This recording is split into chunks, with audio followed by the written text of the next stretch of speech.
Some of the greatest Star Wars content that we have received in recent years comes from the animated side of things. The Clone Wars, Rebels, Visions, Bad Batch, and Tales of the Jedi. Each of these shows featured great characters and writing. Shows like The Clone Wars, Rebels, and Tales of the Jedi featured many important aspects that make Star Wars, well, Star Wars. The focus on the Jedi, the Sith, the Force, lightsabers, and other lore elements that make Star Wars stand out and make it such a unique brand.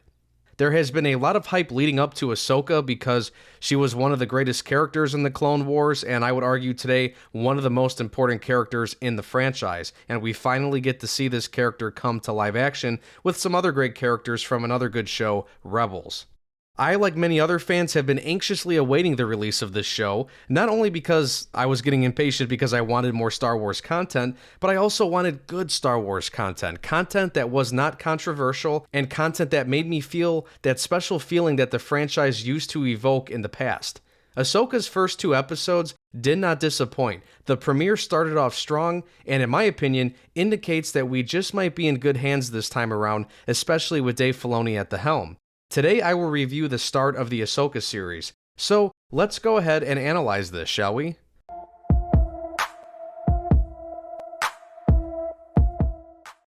One of the first things that stood out to me pretty quickly when I began watching this show was the quality in the production. The music was fantastic, the sets looked good, there was some really good cinematography, a lot of great moments with good shots and good angles. Really, this just looks like a high-budget production as it should be. The writing so far is good in terms of dialogue, nothing felt forced or cheesy. I am impressed with the acting so far from everyone as well. Some people like to get picky and point out the differences in characters, especially between their animated version and their live action version. I don't really pay attention to any of that stuff, and I have not seen any issues with the characters in this show so far. So let's go through what we've seen so far in these first 2 episodes. The first episode starts off really good. I love the music at the very beginning and the fact that we got a text crawl again. It's such a cool thing and a unique thing in Star Wars, and personally, I would not have a problem seeing this in more shows and movies. The episode is titled We're No Jedi, and we learned quickly who these people are. During the first moments of the show, we meet our new corrupted Jedi friends, as I like to call them. Baylan Skoll and his apprentice Shin get aboard a New Republic ship which is hauling Morgan Elizabeth to prison. They make quick work of the crew and they free Morgan. First off, an excellent scene that gets yourself interested into this show, and we also got to learn of the bad guys quickly, but also, hey, we got to see a scene that's actually important to see on screen, and it's something that we actually care about. This wasn't like the Moff Gideon rescue when he was rescued in Season 3 of Mando, where they just mentioned it, and then we saw a quick scene of the remnants of the breakout. So it's already off to a good start for me when we are seeing cool things like this that need to be shown on screen. Baylan and Shin have been cool so far because they're obviously not Jedi, but they're also not Sith, they're not Darkseid. Right now it seems like they're more like bounty hunters or like paid contractors for Morgan. The orange lightsabers are cool, and I just like this idea of going with some new and unique Force users that aren't tied specifically to the light or the dark. I am looking forward to seeing what their goals are in this show, and it looks like Baylan is, of course, wanting more power, which of course makes him more dark than light, but also at a chance for a fresh start. And he indicates this to Shin when she asks what happens once, the ball gets rolling here. One of the few complaints I have seen in other reviews is that people claim the 2 episodes moved slowly. Yes, there were some scenes that felt like they dragged on a bit longer than they needed to, but the overall plot advanced quicker than I thought once I finished up the first 2 episodes. I will say the first scene with Ahsoka felt like it dragged on a bit when she was in the ruins trying to solve the puzzle. Now, this doesn't really bother me personally, I'm not mad about it, or I really don't even critique it, but I do understand why some people would be like, okay, what are we doing here? Especially when this is the first time we're seeing Ahsoka in the show. Some other slow scenes people complained about included Sabine. I didn't really think she had any super long scenes that were kind of out of place. One scene I can think of that was kind of similar to Ahsoka, as I just mentioned, the scene when Sabine was trying to unlock the orb to find the key, that kind of went on for a bit, and I don't actually think it was a time issue. I think it's more of just me along with the rest of the audience trying to figure out, okay, what is going on here? We were just thrown into a scene where Ahsoka is going underground, in ruins, spinning things around, and then you have Sabine with the orb, and she's like thinking and drinking coffee, and then she's running a test on it with some device. If we knew what exactly was going on, like in her mind, like what is she thinking? Talk it out a little bit. If we knew what she was doing as she was trying to solve stuff, then maybe people would feel better about some of these scenes. I guess I would too. I don't consider these things a detriment to my overall review of the premiere. I'll address the biggest controversy of this show so far, and it's related to Sabine, and this has been a hot topic ever since the trailers came out. The trailers and previews indicated that Sabine is going to be wielding a lightsaber and appears to have learned the ways of the Jedi. You can argue this is pushing the boundaries a bit because Sabine was never Force sensitive in Rebels, so again, I can see why people are disagreeing and aren't really a fan of this, but I will say it is kind of cool to see Ahsoka teaching somebody how to wield a lightsaber. However, they never completed her training due to some kind of falling out that they kind of hint around, but we don't know exactly what happened. But we see by the end of episode 2, it appears that they are going to try working it out again as they look for the orb, which can be the key to saving Ezra and finding Thrawn. And let me give you a few reasons why it's not that big of a deal if Sabine is using the lightsaber.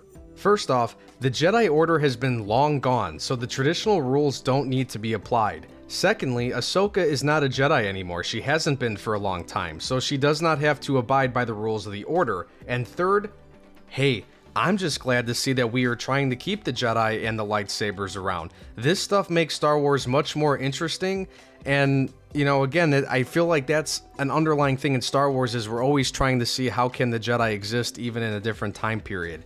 And look, I was never a fan of Episode 8 for many reasons, and I really was disappointed that Luke had the belief of just letting the Order die off, but given everything that has happened throughout the timeline of Star Wars, maybe different kinds of Jedi can be a thing. Yes, I get it, the definition of a Jedi is Force-sensitive and lightsaber-wielding people or aliens, but like with most of these critiques, it doesn't really bother me that Sabine is at least learning how to wield the lightsaber, It's not really that big of a deal. I get it. I get the eye-rolling aspect of it where it's like, okay, here we go. Sabine just can't be Sabine. We're going to force, something new onto her. But again, it is what it is. At least 2 episodes in, it's not something to freak out about.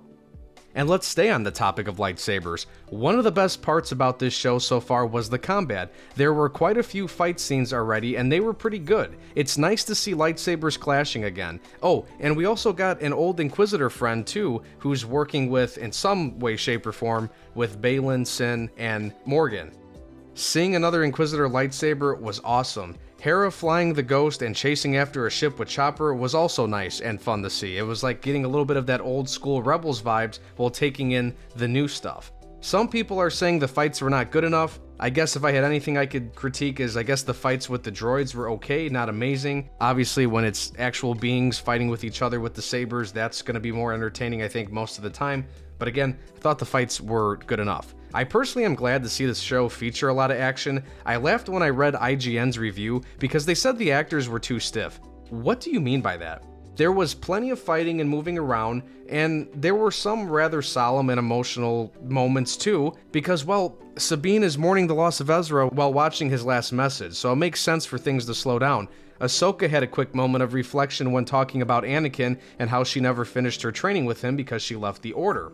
Okay, so yeah, there was no Academy Award-worthy acting so far in this show, but is it really needed? Also, all of these characters, you have to remember, are much older since the animated shows, so nobody is a kid anymore. Ahsoka is basically middle-aged at this point, so she is going to have a more calm and quiet demeanor. She's practically the elder amongst this group of characters. What might be able to spice that up is if Zeb is in the show at some point. I think he could give you some of that extra loud and spunky personality, or heck, maybe even a quick pop-in from Hondo Ohnaka. That would be hilarious. I'd love to see him, even if it's for like a quick 30 seconds. But overall, I think this premiere was entertaining and serviceable, and I usually don't like shows rushing and releasing 2 episodes at once, especially when it's a small episode count, and this show is one of those shows where they only have 8 episodes. But in my opinion, it worked, and I will give my thoughts on the pacing thing later on in the show. I need to see how the story continues to flesh out as we go through more and more episodes. But for right now, I think it's moving along pretty well, and I am confident in saying that we are in a good place 2 episodes in.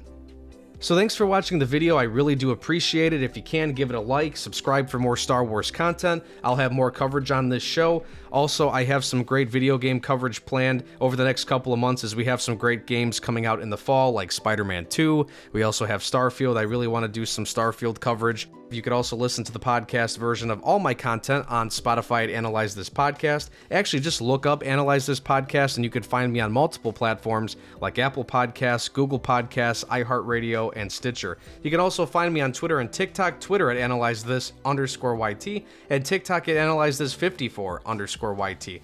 Thanks again for watching, and take care.